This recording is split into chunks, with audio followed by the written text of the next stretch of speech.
Praise lord అందరికీ ప్రభువైన యేసుక్రీస్తు నామంలో మీ అందరికీ నా వందనాలు. ఈరోజు నుంచి అపోస్తలుడైన పౌలు ఎఫెసీయులకు వ్రాసిన పత్రికను చదువుకుందాము. ఈ రోజుగా మొదటి అధ్యాయం చదువుతున్నాను, ప్రారంభిస్తున్నాను. దేవుని చిత్తము వలన క్రీస్తు యేసు అపోస్తలుడైన పౌలు ఎఫెసులోనున్న పరిశుద్ధులను క్రీస్తు యేసునందు విశ్వాసులైన వారికి శుభమని చెప్పి వ్రాయునది. మన తండ్రి అయిన దేవుని నుండి ప్రభువైన యేసుక్రీస్తు నుండి మీకు కృపయు సమాధానమును కలుగునుగాక. మన ప్రభువైన యేసుక్రీస్తు యొక్క తండ్రియగు దేవుడు స్తుతింపబడునుగాక. ఆయన క్రీస్తునందు పరలోక విషయములలో ఆత్మ సంబంధమైన ప్రతి ఆశీర్వాదమును మనకు అనుగ్రహించెను.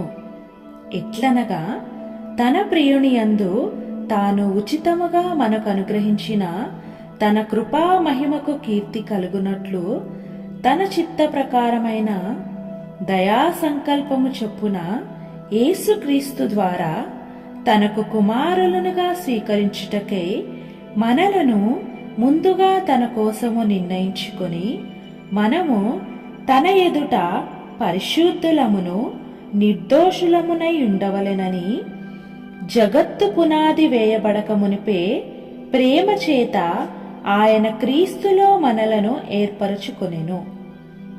దేవుని కృపా మహదైశ్వర్యమును బట్టి ఆ ప్రియుని యందు ఆయన రక్తము వలన మనకు విమోచనము అనగా మన అపరాధములకు క్షమాపణ మనకు కలిగి ఉన్నది. కాలము సంపూర్ణమైనప్పుడు జరగవలసిన ఏర్పాటును బట్టి ఆయన తన దయా సంకల్పము చొప్పున తన చిత్తమును గూర్చిన మర్మమును మనకు తెలియజేసి మనకు సంపూర్ణమైన జ్ఞాన వివేచన కలుగుటకు ఆ కృపను మన ఎడల విస్తరింపజేసెను.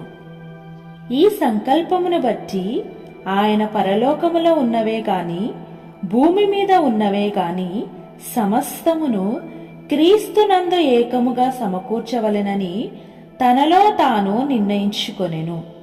మరియు క్రీస్తునందు ముందుగా నిరీక్షించిన మనము తన మహిమకు కీర్తి కలుగజేయవలెనని దేవుడు తన చిత్త ప్రకారమైన సంకల్పమును బట్టి మనలను ముందుగా నిర్ణయించి ఆయన యందు స్వాస్థ్యముగా ఏర్పరచెను. ఆయన తన చిత్తానుసారముగా చేసిన నిర్ణయము చొప్పున సమస్త కార్యములను జరిగించుచున్నాడు. మీరును సత్యవాక్యమును అనగా మీ రక్షణ సువార్తను విని క్రీస్తునందు విశ్వాసముంచి వాగ్దానము చేయబడిన ఆత్మచేత ముద్రింపబడితిరి. దేవుని మహిమకు కీర్తి కలుగుటకే ఆయన సంపాదించుకొనిన ప్రజలకు విమోచనము కలుగు నిమిత్తము ఈ ఆత్మ మన స్వాస్థ్యమునకు సంచకరువుగా ఉన్నాడు. ఈ హేతువు చేత ప్రభువైన యేసునందలి మీ విశ్వాసమును గూర్చియు పరిశుద్ధులందరి ఎడల మీరు చూపుచున్న విశ్వాసముని గూర్చియు నేను వినినప్పటి నుండి మీ విషయమై మానక దేవునికి కృతజ్ఞతాస్తుతులు చెల్లించుచున్నాను.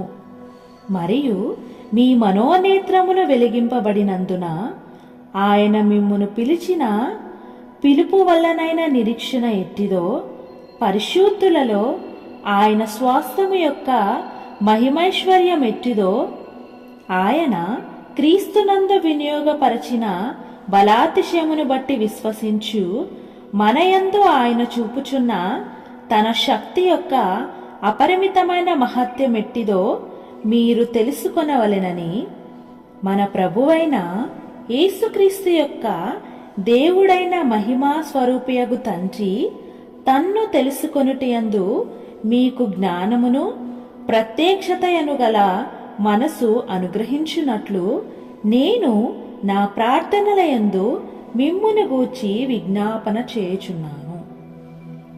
ఆయన ఆ బలాతిశయము చేత క్రీస్తును మృతులలో నుండి లేపి సమస్తమైన ఆధిపత్యము కంటెను అధికారము కంటెను, శక్తి కంటెను, ప్రభుత్వము కంటెను ఈ యుగమునందు మాత్రమే గాక రాబోవు యుగమునందును పేరు పొందిన ప్రతి నామము కంటెను ఎంతో హెచ్చుగా పరలోకమునందు ఆయనను తన కుడిపార్శ్వమున కూర్చుండబెట్టుకొని ఉన్నాడు.